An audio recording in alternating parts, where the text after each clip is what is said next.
Whoa, that's a full rainbow. All the way.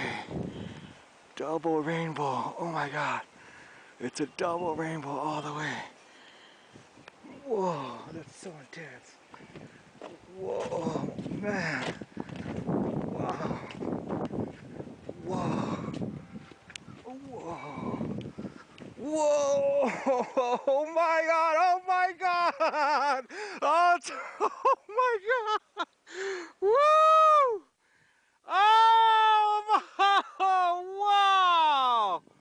Woo! Yeah! Oh my! Oh my! Oh my god! Look at that! It's starting to even look like a triple rainbow. Oh my god! It's full on! Double rainbow all the way across the sky. Oh my god. Oh my god. Wow. Have you ever seen something that beautiful? Something so magnificent that it just makes you completely reevaluate your existence? I haven't. I'm Clark Palmer, and I'm going to be your guide on your journey to understanding the complex science of rainbows. So let's get started. To understand the concept of rainbows, you first need to know two basic concepts of physics that make rainbows happen. The first of which is reflection. Reflection is simply the bouncing of one light ray off of an object. Reflection involves two rays, an incoming or incident ray, and an outgoing or reflected ray. In the image here, we use a single line to illustrate a light ray reflected from the surface. The law of reflection requires that two rays are at identical angles but on opposite sides of the normal. As you can see in this image, the angles of incidence I and reflection R are equal, and this law holds true in all situations where light rays are reflected, including rainbows. The second phenomenon that makes rainbows possible is refraction. See now, refraction is just a little more complicated. Refraction is the bending of light through an object, like glass. And the reason for this is because light travels slower in glass than it does in air. So, as an analogy, think of a wagon that's rolled off of a sidewalk and onto a lawn at an oblique angle. When the first wheel hits the lawn, it's going to slow down and pull the wagon towards the grass. The wagon is to change direction when one of its wheels rolls off of the pavement and onto the grass. Likewise, when a beam of light hits glass, it's going to slow down and turn more towards the normal. Once it leaves the glass, it's going to speed back up and go right back to the angle at which it came. You're probably wondering what either of these two concepts have to do with rainbows. But basically, all a rainbow is just a cloud of water droplets, and each water droplet acts like a mirror or glass, and it refracts, reflects, and then refracts the light again. In this diagram, our water droplet is represented by this big blue sphere, and our sunlight is represented by the dotted line going into the sphere.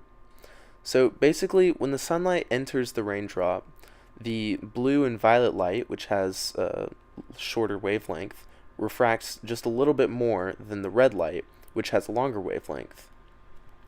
After this, it reflects off of the back of the raindrop, and then goes back out of the raindrop through the front, and it refracts once again. Now, what an observer on the ground sees is a half circle of color, with red being the color seen on the outside or the top of the rainbow, and violet being seen on the inside. Now, the half circle results because there are a collection of suspended droplets in the atmosphere that are capable of concentrating the dispersed light at angles of deviation of about 40 or so degrees relative to the original path of light from the sun. These droplets actually form a circular arc, and each droplet within the arc disperses light and reflects it back towards the observer. Every droplet within the arc is actually refracting and dispersing the entire visible light spectrum.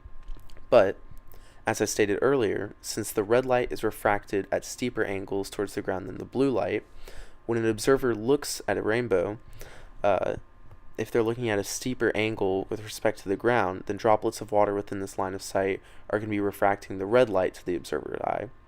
And when they're looking at a less steep angle, at the rainbow, then the blue light is going to be refracting towards their eye. So this is why when you look at a rainbow, red is always going to appear on top and violet is always going to appear on bottom or the inside.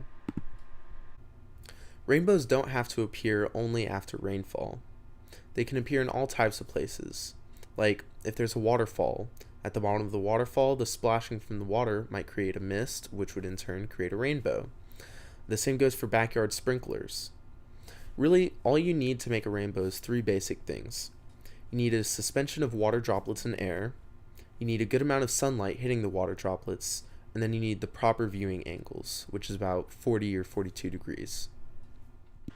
One really interesting phenomenon that can occur with rainbows is a double rainbow, or more technically, a secondary rainbow. A secondary rainbow is a rainbow that's about 10 degrees higher than a normal rainbow and is about 10 times less strong than a normal rainbow. It also has its colors inverted, so the red is on the inside and the violet is on the outside.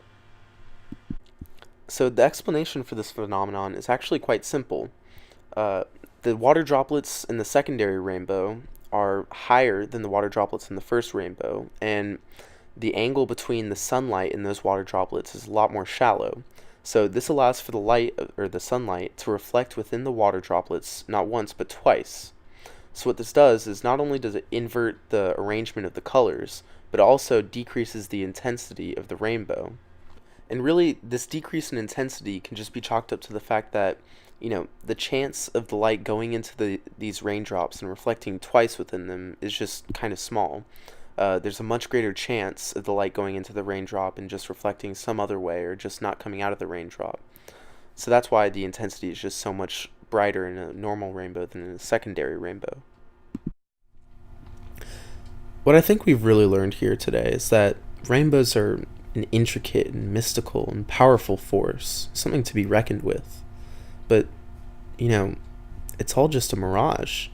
Rainbows are just water droplets made to bend light and make us perceive something in the sky that's not actually there. It's beautiful, but it's also strangely unsettling. The way that your senses can just deceive you like that. The way that your perception can just be flipped on itself and your entire view of the world can just be changed. I mean, what's real? What isn't real? Is this reality or am I in a dream right now? What no one can ever know.